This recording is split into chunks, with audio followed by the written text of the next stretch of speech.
शिव पुराण श्री रुद्र संहिता पंचम खंड अध्याय 20वां। शिव गणों का असुरों से युद्ध। व्यास जी बोले, हे सनत कुमार जी, असुर राज जलंधर के राहु नामक दूत का क्या हुआ? जब भगवान शिव ने राहु को अभय दान दे दिया, फिर राहु कैलाश पर्वत से कहाँ गया और उसने क्या किया? इस विषय में मुझे बताइए। महर्षि व्यास के इन वचनों को सुनकर सनत कुमार जी बोले, हे महर्षि, जब राहु नामक दूत को शिवजी ने उस पुरुष के हाथों से मुक्त करा दिया, तब राहु वहां से तुरंत भागकर अपने स्वामी दैत्यराज जलंधर के पास गया और वहां उसने अपने स्वामी को सभी बातें बता दी जो वहां हुई थी।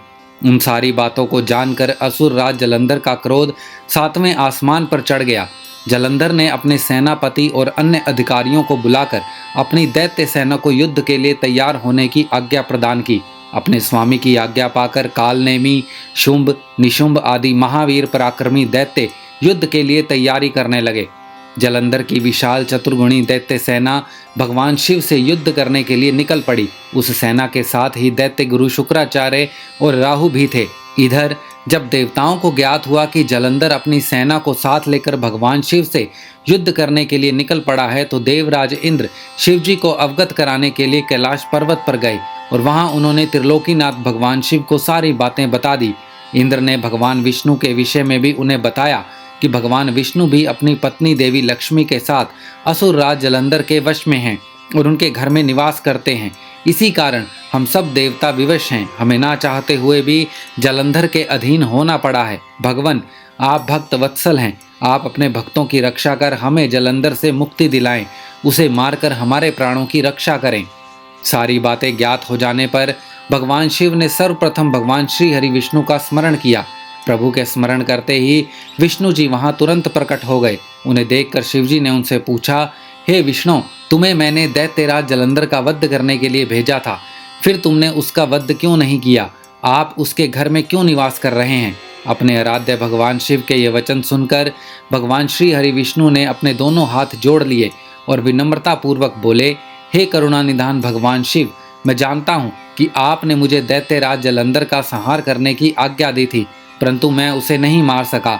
इसीलिए आपसे क्षमा याचना करता हूँ, मेरी गलती क्षमा करें। प्रभु, मैंने जलंधर का वध इसलिए नहीं किया क्योंकि जलंधर मेरी प्राण वल्लभा देवी लक्ष्मी का भ्राता है और उसमें आपका अंश भी विद्यमान है।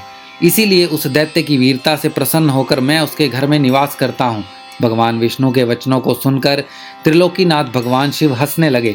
फिर बोले, देवताओं, तुम सभी सोच और चिंताओं को त्याग दो। तुम्हारी रक्षा के लिए मैं अवश्य ही जलंधर का संहार करूंगा। यह सुनकर सभी देवता निश्चिंत हो गए। इसी समय जलंधर अपनी विशाल सेना लेकर कैलाश पर्वत के निकट पहुंच गया। उसने कैलाश पर्वत को चारों ओर से घेर लिया। उस समय बड़ा कोलाहल होने लगा। यह शोर सुनकर भगवान शिव को क्रोध आ गया। तब उन्होंने अपने गणों को आज्ञा दी कि वे जाकर राक्षसों से युद्ध करें। अपने आराध्य भगवान शिव की आज्ञा पाकर उनके गण युद्ध करने चले गए। शिवगणों और जलंधर की दैत्य सेना में बड़ा भीषण युद्ध होने लगा। शिवगण बड़ी वीरता से दैत्यों से भिड़ गए। उन्होंने कई दैत्यों को पल भर में ही मौत के घाट उतार दिया और सैकड़ों को घायल कर दिया। परंतु दैत्य गुरु शुक्राचार्य अपनी मृत संजीवनी विद्या से सभी मृत दानवों को पुनः जीवन दान दे रहे थे और वे उन्हें उठकर पुनः युद्ध करने लगते थे। जब दैत्य सेना किसी भी प्रकार कम होने का नाम ही नहीं ले रही थी, तब शिवगण व्याकुल होने लगे। तब शिवगणों ने भगवान शिव के पास जाकर उन्हें इसकी सूचना दी। जब शिवजी को यह बात ज्ञात हुई कि यह सब शुक्राचार्य कर रहे हैं, तो वे क्रोधित हो उठे। उस समय भगवान शिव के मुख से एक भयंकर ज्वाला कृत्या के रूप में प्रकट हुई। उसका रूप अत्यंत रौद्र और भयानक था। वह वहां से सीधे युद्ध भूमि में गई और दैत्यों को पकड़कर खाने लगी। इस प्रकार भ्रमण करते हुए कृत्या शुक्राचार्य के निकट पहुंची और उन्हें वहां से गायब कर दिया। जब अपने परम सहायक गुरु शुक्राचार्य उन्हें वहां ना दिखाई दिए तथा हजारों वीर मारे गए या घायल हो गए, तब दैत्य सेना का मनोबल टूटने लगा। दैत्य सेना युद्ध भूमि छोड़कर भागने लगी। जलंधर के कालनेमी, शुंभ, निशुंभ आदि वीर दैत्य फिर भी पूरी ताकत से युद्ध करते रहे। इधर भगवान शिव की सेना का प्रतिनिधित्व करने वाले स्वामी कार्तिकेय और गणेश जी भी पूरे मनोयोग से दैत्य सेना को पछाड़ने के लिए युद्ध कर रहे थे।